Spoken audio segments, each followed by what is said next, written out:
नमस्कार, capital TV Bihar देख रहे हैं आप और मैं हूं आपके साथ शिवानी रतूल। बिहार कांग्रेस में इस वक्त हालात इतने गरमाए हुए हैं कि मानो पार्टी अंदर से खौलते हुए प्रेशर कुकर में बदल गई हो। चुनावी हार ने न सिर्फ नतीजों की धूल उड़ाई है, बल्कि पूरे संगठन की कमजोरी और नेतृत्व की दरारें भी साफ साफ उजागर कर दी है। टिकट बंटवारे से लेकर आरोप प्रत्यारोप तक, धरने से लेकर निष्कासन तक, हर मोर्चे पर बगावत खुलकर सामने है। कांग्रेस के अंदर सवाल सिर्फ हार का नहीं, बल्कि उस नेतृत्व का है जो पार्टी को संभालने के बजाय लगातार विवादों के बीच घिरता जा रहा है। और इसी बीच अब पार्टी मुख्यालय में बिहार के नेताओं की बैठक बुलाई गई है। तो क्या कुछ हो रहा है, आइए जानते हैं विस्तार से। कांग्रेस में मचा घमासान, दिल्ली में कांग्रेस की बैठक। जी हां, बिहार विधानसभा चुनाव में महागठबंधन को तगड़ा झटका लगा है। आरजेडी के 25 और कांग्रेस के 6 उम्मीदवार ही चुनाव जीत पाए हैं। चुनाव परिणाम के काफी दिनों बाद बिहार कांग्रेस ने अपने कुछ नेताओं पर कार्रवाई की है। कांग्रेस को बिहार इकाई ने पार्टी विरोधी गतिविधियों और संगठनात्मक अनुशासन के उल्लंघन के आरोप में 7 नेताओं को सोमवार को 6 साल के लिए पार्टी से निष्कासित कर दिया।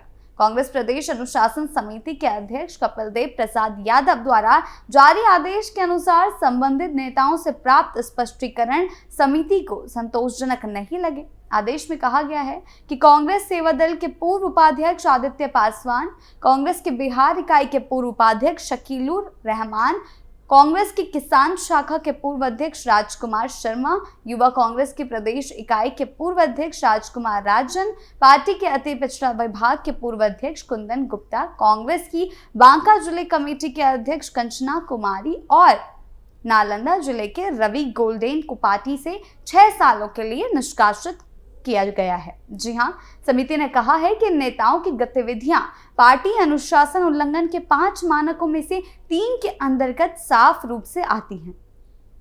इसने बताया है कि ये नेता लगातार पार्टी मंचों से बाहर कांग्रेस के कार्यक्रमों और निर्णयों के खिलाफ बयान दे रहे थे और सक्षम अधिकारियों के निर्देशों को जानबूझकर अवहेलना कर रहे थे।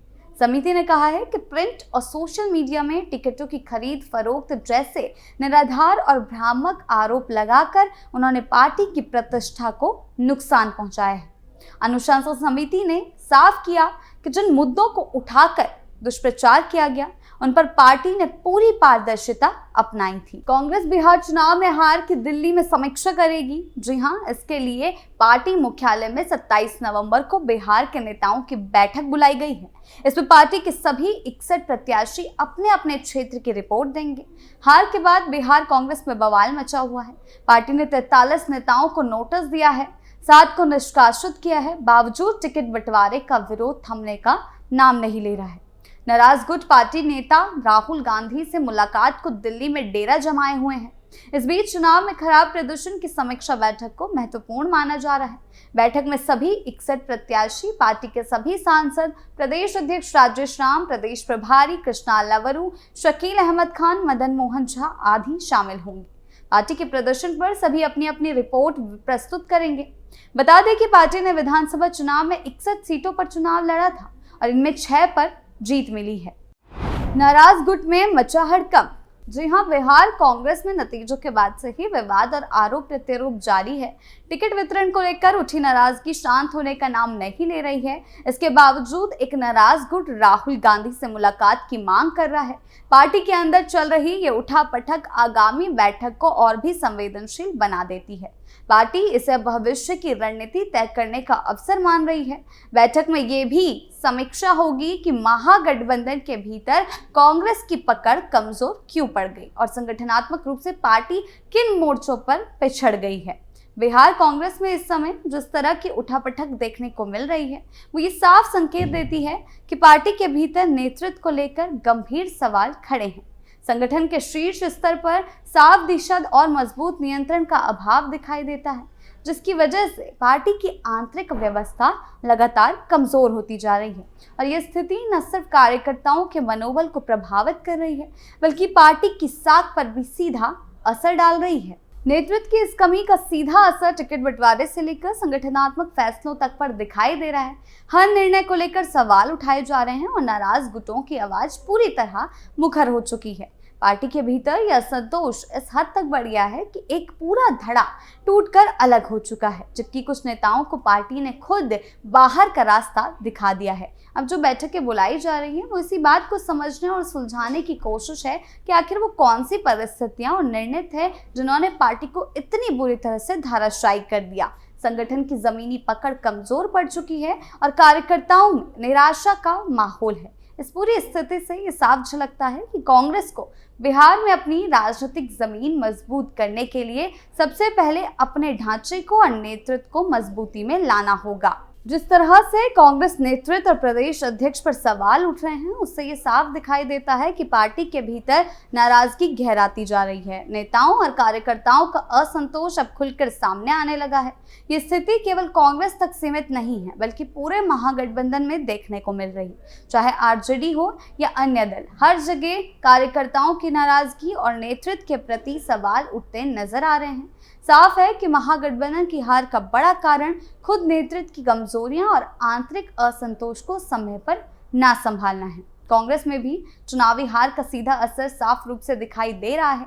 पार्टी का जो असंतोष खेमा है वो पूरी तरह से सक्रिय हो गया है। प्रदेश नेतृत्व को हटाने की मांग हाल के दिनों में बहुत तेज हो गई थी और इतनी तेज हो गई है कि दिल्ली तक पहुंच गई है। लोग आलाकमान से मिलने की बात कर रहे हैं। कार्यकर्ताओं ने प्रदेश कांग्रेस कार्यालय के सामने धरना देकर अपने गुस्से का इजहार किया है। इन असंतुष्ट कार्यकर्ताओं की मुख्य मांग प्रदेश अध्यक्ष राजेश राम को हटाने की है। उनका आरोप है कि टिकट वितरण निष्पक्ष तरीके से नहीं किया गया और टिकट बेचे जाने जैसे गंभीर आरोप भी लगाए जा रहे हैं। ऐसे आरोप पार्टी की छवि को नुकसान पहुंचाते हैं और ये दिखाते हैं कि संगठन के भीतर संवाद की कमी और पारदर्शिता का अभाव कितना गहरा है। अगर कांग्रेस अपनी स्थिति सुधारना चाहती है तो उसे इन आरोपों की जांच के साथ साथ असंतोष को दूर करने के लिए ठोस कदम उठाने होंगे। आरजेडी की बड़ी बैठक, हार से तेजस्वी को बड़ा झटका। जी हां, तेजस्वी के सामने एक बार फिर हंगामा हो गया और राजद कार्यालय में जमकर बवाल मच रहा है। मुर्दाबाद के नारे लगाए गए हैं, जिसके बाद तेजस्वी को अपना माथा पीटना पड़ रहा है।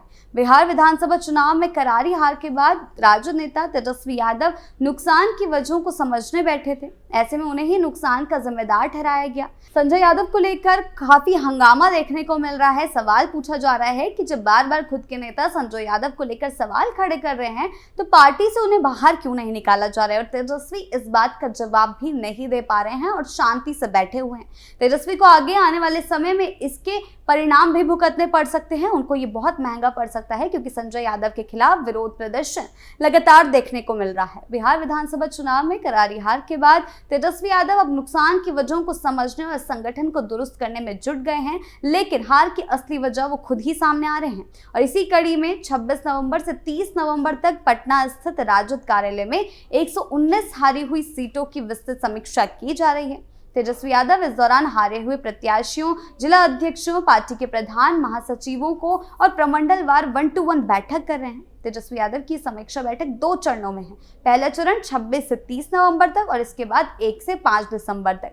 बिहार विधानमंडल का सत्र होने के कारण बैठकों को रोक दिया जाएगा। कुल मिलाकर बिहार कांग्रेस और महागठबंधन की मौजूदा स्थिति ये दर्शाती है कि संगठन में कमजोरियां, नेतृत्व की अस्पष्टता और आंतरिक असंतोष ने चुनावी प्रदर्शन को गंभीर रूप से प्रभावित किया है। नेताओं के निष्कासन, टिकट बंटवारे पर उठी उंगलियां और लगातार बढ़ते विरोध, चाहे वो आरजेडी हो या कांग्रेस, इन प्रदर्शनों ने ये साफ कर दिया है कि पार्टी को अब आत्ममंथन के साथ साथ निर्णायक कदम उठाने होंगे। लेकिन जिस तरह का माहौल अभी बना हुआ है, विपक्षी खेमे में हलचल मच गई है। बिहार विधानसभा चुनाव परिणामों के बाद कांग्रेस में शुरू हुआ असंतोष और आरजेडी में शुरू हुआ असंतोष अब खुले टकराव का रूप लेता दिखाई दे रहा है। इन घटनाक्रमों ने पार्टी में गहराते संकट को और साफ कर दिया है और यही सवाल अब चर्चा में है कि क्या ये घमासान आने वाले दिनों में कांग्रेस के भीतर किसी बड़े तूफान का रूप ले सकता है। आपकी इस बारे में क्या राय है, हमें कमेंट सेक्शन में जरूर बताएं। नमस्कार।